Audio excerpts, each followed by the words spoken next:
Hey guys, Bipolar Barbie here, and this is an old video that I did, and it's basically about some of the lessons that I learned about love, and really probably my top love advice. I think that is relevant to anyone, but particularly people with borderline personality disorder.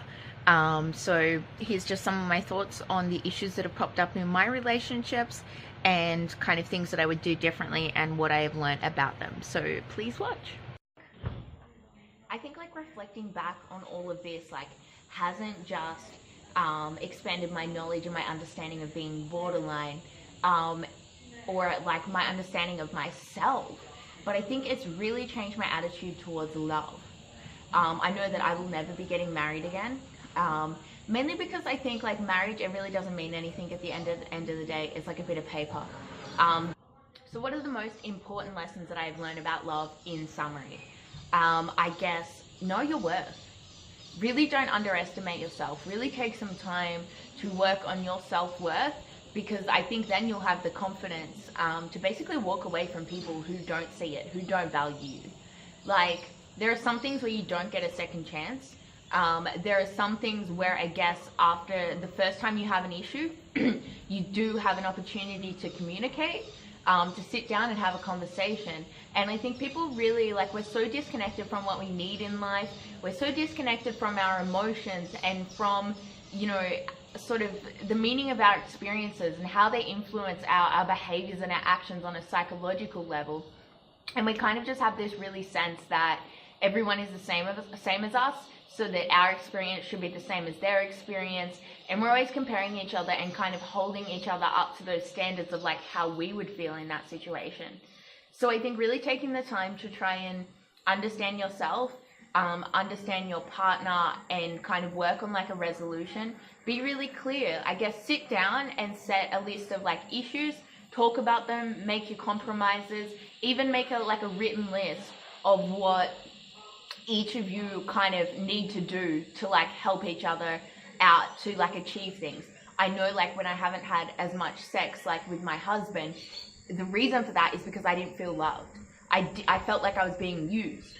So he complained that he didn't get enough sex, and for me, I was well, the way that you're going to get that is if you make some changes. If you treat me a lot nicer, if you spend some time with me, if you make me feel loved, then you know what, you can get as much as you want. But if you're making me feel unloved, then I just can't do that. Another really important, I guess, lesson that I have learned is there is a psychological kind of philosophy on the 5 love languages. Working out what your love language is and what your partner's love language is really going to change your relationship. I think the most common problems in relationships is kind of people resenting each other for not kind of feeling loved, but feeling like they are doing things for the other person that should make them feel loved. But that, just because something should make you feel loved doesn't mean it's going to make the other person feel loved. For me, spending quality time with me is going to make me feel loved. And I've gotten in arguments with boyfriends where I go, you don't love me, you don't spend time with me. And they're kind of going, I give you everything. I buy you heaps of presents. I do so many different things for you. And for me, that's kind of meaningless. I don't value those things on that kind of scale of how much someone loves me. And there's kind of nothing wrong with that. I think if that's the things that they need, I can be really accommodating and I can give those things to them. I think it's making an effort to not only understand, but provide the things that your partner needs to feel loved.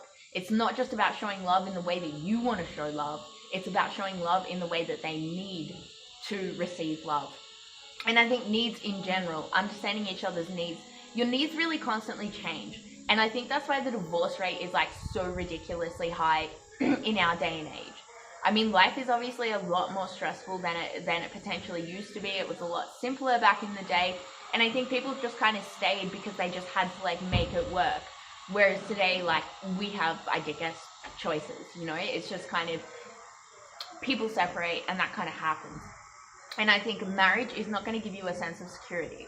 Marriage is not going to make someone stay with you. I think there is something more special than marriage, and that is waking up every day knowing that you are choosing to still be with your partner. Not because you feel like you have this little bit of paper tying you together. Not because you feel like you have a house or children that you need to stay there for. I think, you know, choosing to be with someone, like every single day you are making a choice to be with someone. You shouldn't feel like you have to be there, because honestly you don't. And I was extremely embarrassed. I didn't know what I was gonna do. I felt like I couldn't leave my husband because I just felt like I was admitting a failure, defeat, and it was just so hard for me. But I think at the end of the day, it was no one's business. No one knew the horrible things that I had gone through. And I mean, what was the worst that was gonna happen? Like, people were gonna judge me anyway, so I just kind of had to deal with that. Thank you guys for watching this video.